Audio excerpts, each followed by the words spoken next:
ఇక్కడ మంత్రి గుడిసెల వివేక్ గారు వచ్చారు. గుడిసెల వెంకటస్వామి కొడుకు వివేక్ గారు వచ్చారు. వివేక్ గారికి తూప్రానికి వచ్చినప్పుడు ఏం కనిపించింది? తూప్రాన్లో ఏమైనా చూసిండో లేదో ఆయన తెలియదు. ఆయన వ్యాపారవేత్త, ఆయన పారిశ్రామికవేత్త, కొన్ని లక్షల కోట్లకు అధిపతి అయిన వాళ్ళ నాయన కాలంలో ఎక్కడ ఖాళీ భూమి ఉంటే అక్కడ గుడిసెలేసి కబ్జాలు పెట్టి సంపాదించుకున్నటువంటి మిలియనియర్ అయిన కోట్ల ఆస్తిపరుడు. కాంగ్రెస్ పార్టీ మన పార్టీలోనే ఉండే, కాంగ్రెస్లోకి మన దాంట్లోకి వచ్చిండు, మన దాంట్లోకి వెళ్ళి కాంగ్రెస్లోకి పోయిండు. మరి ఏదేమైనప్పుడు కూడా నిన్న తూప్రానికి వచ్చిండు. తూప్రానికి వచ్చినప్పుడు కేసీఆర్ ఏం చేయలేదని మాట్లాడాడు. కేసీఆర్ ఏం చేసిండో మరి ఆయనకు కంటి వెలుగులో కంటి అద్దాలు ఇచ్చినాం. మేము ఆ అద్దాలు పెట్టుకుంటే తూప్రాన్ మొత్తం చూపిస్తాం. తూప్రాన్లో ఒక మంచి బస్టాండ్ నిర్మాణం చేసినాం. తూప్రాన్లో ఒక మన మంచి హాస్పిటల్ నిర్మాణం చేసినాం. తూప్రాన్లో వై జంక్షన్ నుంచి తూప్రాన్ హైవే వరకు 4 లైన్స్ రోడ్ ఇచ్చి డివైడర్ ఇచ్చినాం. తూప్రాన్లో ఒక మంచి మున్సిపాలిటీ బిల్డింగ్ నిర్మాణం చేసినాం. తూప్రాన్లో ఇంటిగ్రేటెడ్ మార్కెట్ యార్డ్ నిర్మాణం చేసినాం. తూప్రాన్లో గల్లీ గల్లీకి సీసీ రోడ్లు వేసినాం. ఇలా అల్లాపూర్ రోడ్డు నుండి మస్జిద్ వరకు, ఆర్టీసీ బస్టాండ్ వరకు డబుల్ రోడ్ వేసుకున్నాం. అంటే తూప్రాన్ని అన్ని విధాలా అభివృద్ధి చేసినాం. తూప్రాన్లో మంచినీళ్ళు, ఇంటింటికి మంచినీళ్ళు ఇచ్చినాం. మరి కాంగ్రెస్ పార్టీ 70 సంవత్సరాల అధికారంలో ఉంది. ఏం చేసిండు? 70 సంవత్సరాలలో మా అక్కా చెల్లెళ్ళు బిందెలు పట్టుకొని రోడ్ల మీద నీళ్లు మోసుకొని బతికిండ్రు. అదేవిధంగా ఆ రోజు కరెంటు రాక పోయి బయలకడ పండుకున్నారు. ఆ రోజు రోడ్లు లేక కంకర రోడ్ల మీద నడిచినటువంటి రోజు, మట్టి రోడ్ల మీద నడిచినటువంటి రోజు. మరి అవన్నీ కూడా మరి వివేక్ గారికి అనిపించినాయో లేదో, లేకపోతే ఇక్కడ ఉన్నటువంటి బ్రోకర్ కాంగ్రెస్ పార్టీ నాయకులు కొంతమంది ఎక్కడ పడితే అక్కడ అవినీతికి పాల్పడేవాళ్ళు, ప్రజలు తిరస్కరించినటువంటి వ్యక్తులు, ఇక్కడ అధికారం చెలాయించాలని ప్రయత్నం చేసే వ్యక్తులు.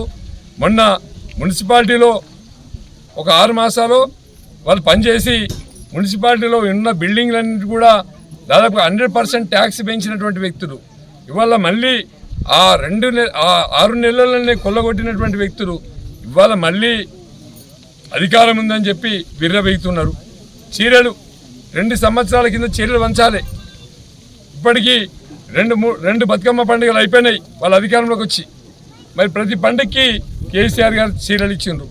ముస్లింలు ఉంటే రంజాన్ తోఫా ఇచ్చిండ్రు. క్రిస్టియన్స్ ఉంటే వాళ్ళకి క్రిస్టియన్ వాళ్ళకి కూడా పేదవాళ్ళు ఉంటే బట్టలు ఇచ్చిండ్రు.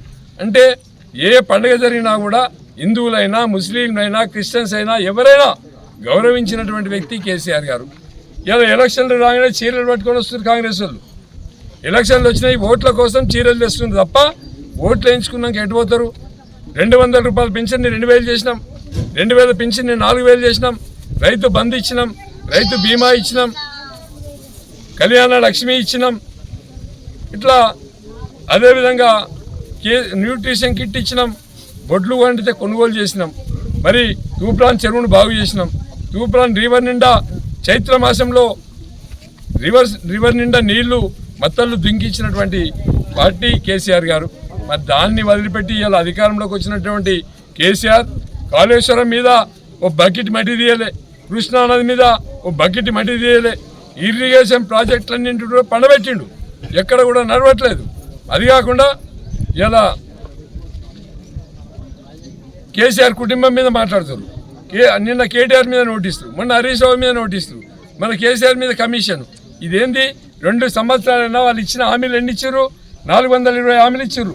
తులం బంగారం ఇస్తామని చెప్పారు, 4000 పెన్షన్ చేస్తామని చెప్పారు, 6000 పెన్షన్ చేస్తామని చెప్పిండ్రు, రైతు బంధు 15000 అని చెప్పిండ్రు, ఆటో రిక్షా వాడికి 12000 అని చెప్పారు, రైతు కూలికి 12000 అని చెప్పిండ్రు, 24 గంటలు కరెంట్ అని చెప్పిండ్రు. ఎన్ని చెప్పిరమ్మా బ్రోకర్ మాటలు? ఇన్ని బ్రోకర్ మాటలు చెప్పి అధికారంలోకి వచ్చినాక కనీసం ఎవరిని కలవాలో తెలియని పరిస్థితి. పోలీసు వాళ్ళ మీద పడి పోలీసు వాళ్ళని ట్రాన్స్ఫర్ చేయాలి, వాళ్ళ దగ్గర డబ్బులు తీసుకోవాలి, వాళ్ళని పెట్టి కేసులు పెట్టేయాలి. ఇదే దుకాణం పెట్టుకున్నారు. కాబట్టి ప్రతి వ్యక్తి కూడా ఆలోచించాలి. కేసీఆర్ ఉన్నప్పుడు ఎట్లా ఉండే, మరి ఇప్పుడు 2 ఏళ్లలో ఏమైంది? 2 ఏళ్లలో 20 ఏళ్ళు వెనుకపోయింది, 2 సంవత్సరాలలో 20 సంవత్సరాలు వెనుకపోయింది. మరి అలాంటి కాంగ్రెస్ను తిరస్కరించి తరిమి కొట్టాలంటే మా యువకుల చేతిలో ఉంది. మా అక్క చెల్లెళ్ళ చేతుల్లో ఉంది. మరి అందరూ కూడా బీఆర్ఎస్ పార్టీ శ్రేణులంతా కూడా కష్టపడి పనిచేసి మరి రేపు ఫ్యూచర్లో మరి ఇవన్నీ చేయాల్సినటువంటి అవసరం ఉంది.